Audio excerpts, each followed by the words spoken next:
So how long were you in solitary confinement before you were taken to a public ward? I was there for a good 3.5 months before I was taken to public ward, and then I was transferred back to solitary.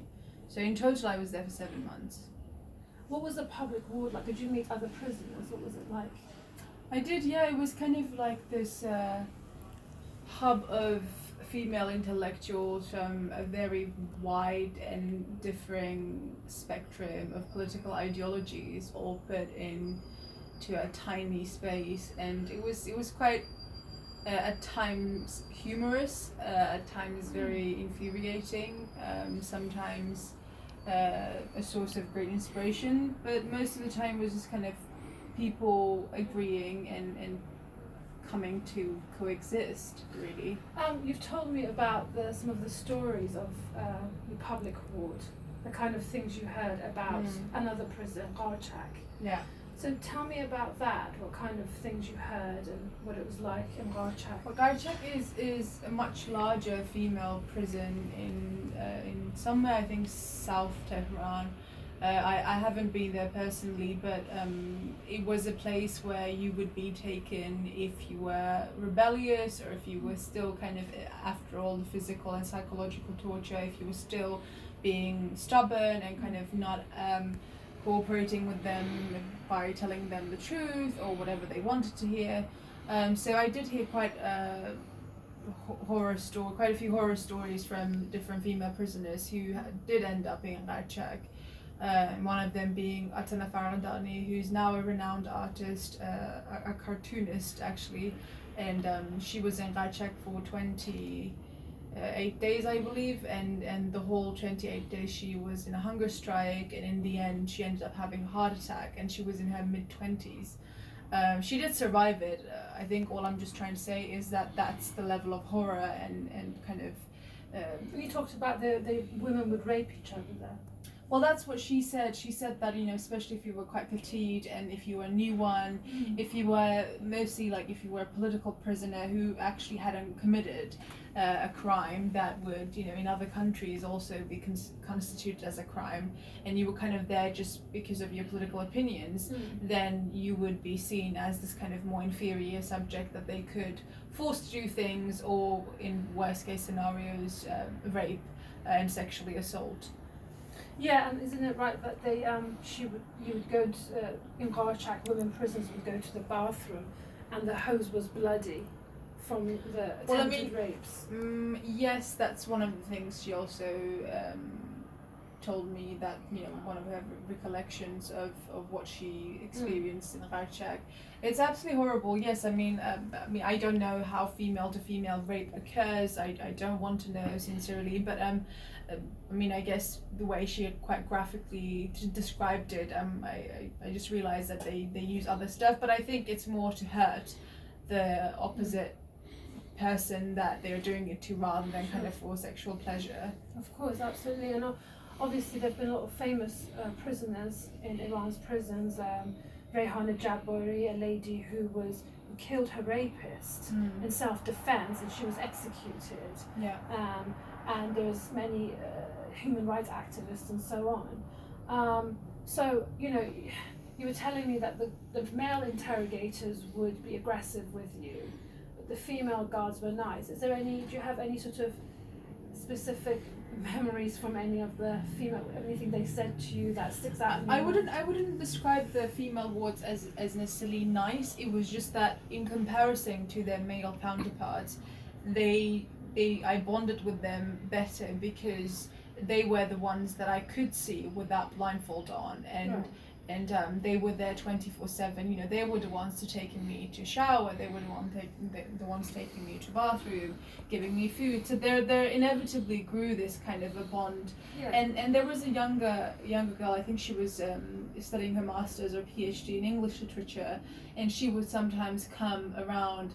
I don't know if she was allowed to do that actually, but she would come around to just kind of rehearse English with me, and it was ironic and in a way quite funny because she's holding me captive there, but then at the same time she uses me kind of to practice her English. And when you were taken to solitary, you know, you said it was cold, there were bugs and everything. What kind of clothes did they give you? So the female prisoners were given the sort of typical pink prison clothes, but because I am seemingly on the larger side in terms of body size, they couldn't find clothes to fit me, so they would go and bring the male prison clothes that were blue. And I remember, you know, because you can't wear the clothes that you came in with, so everything from your underwear to your shoes, everything they had to provide. And the underwear they provided me was so small that even when I stretched it, it was to this extent. So like when you let go, it's literally like a very tiny, extra small. And I requested something that would fit me, and the lady that was one of the wardens, she said that chubby girls don't end up here. So we actually don't have any larger clothing for you. And I thought, I mean, now looking back, it's funny but also very sad, because I feel like it's just kind of a very stereotypical thought that chubby girls would be nicer, and they would comply more, and it's the slim and skinny girls who like to rebel. Absolutely. So basically the skinny girls that end up in prison, not chubby girls, which is, I don't understand the logic. So they have only small clothing. I mean, I'm sure they probably at some point did have larger clothing, but it's just that when I was there, there was no supply for that. Well, it's just amusing. Some prison guard would say, "Oh, you know, it's the skinny girls who are the troublemakers." Exactly. Yes. That's really weird. But yeah, I'm sure everything goes on in every prison. And I think you were saying that. But I mean, it's absolutely inaccurate, because the amount of people that have been imprisoned in Evin, it's not bound to their body size. I mean, you have, I'm pretty sure you've had obese people living in Evin, and people who are very skinny, and everything in between. Yeah. So what she said kind of feeds into the stereotype of like chubby girls would be too lazy to bother themselves with actually going against the pillars of the regime. I don't know what she was thinking, but anyway, that's what she said. That's a and obviously, you know, you said that one morning, early morning, you were taken to what you thought was an execution. Yeah. What happened? What were you doing? That came about after a series of changes that they had subjected me to. So they transferred me back from the public ward.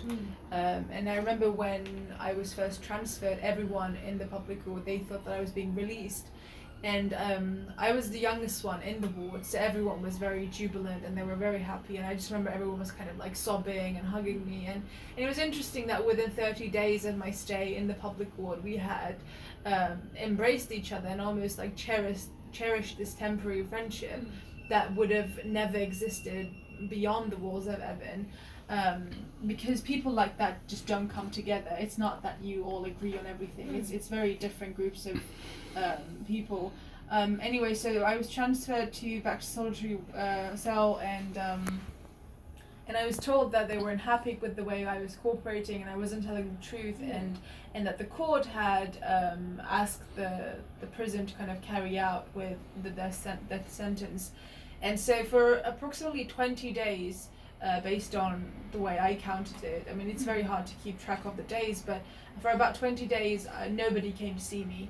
And I thought, I mean, I don't know what I was thinking, but sort of different thoughts crossed my mind, that perhaps they have forgotten about me, perhaps this is just the punishment before I'm being released, perhaps this is, you know, there were thousands of thoughts in my head, and only people that I was encountering were the people that were feeding me. But I wouldn't even see them necessarily, because you have a tiny window at the bottom of the metal door that they can just kind of open and throw the food in, or if they are feeling nice, they may open the door and then give it to you. After 20 days, I had a few interrogations, and then they kind of said, yeah, this is not working out, so we will just have to do it because you're not really coming forward. Cooperating. And they said that we know that you have done, you have spied for MI6, for CIA, for Mossad, and others. And I was like, wow. So within What 20 was the evidence for this? and yeah, Was there evidence? and I said within the 20 years of my lifetime, I have been very busy, it seems, and I didn't even know it. Evidence is. I mean, I remember at one point early on, they were talking about me being an agent for Mossad, and that when I went to study in the U.S. in California, that I had actually been in Virginia Langley, so where the CIA headquarters are, and I was just like, you actually have no evidence for this. And I remember Sayed, so one of the main interrogator, he said, if you really insist on the evidence, it's not a big issue for us to create some. And like when he said that, I realized that when you try to push them too hard on, oh, you don't have any evidence, it doesn't actually require much more than a Photoshop and a few hours to spare for them to create something to use against you, as they've done with many other political prisoners. I mean, quite recently there was the news on Maziar Ibrahimi, who was also framed as a Mossad spy, and they had actually created a whole passport for him. Wow. And kind of showed that he visited Israel, and like he had done all these things, and he was really insisting on his innocence. So that day, how did you feel? Tell me exactly what happened that day that you were taken for mock execution. I was held in a quite smaller solitary cell for about 3 days. And I was told that if I want to talk to someone, the word confess wasn't used, but just kind of, if I want to talk to someone, I should knock on the door and tell them. And I think it was the second or the third day when I did knock on the door, and there was this elderly lady, and I told her that I haven't done any of the stuff that they're telling me and they're telling everyone, and that the whole case is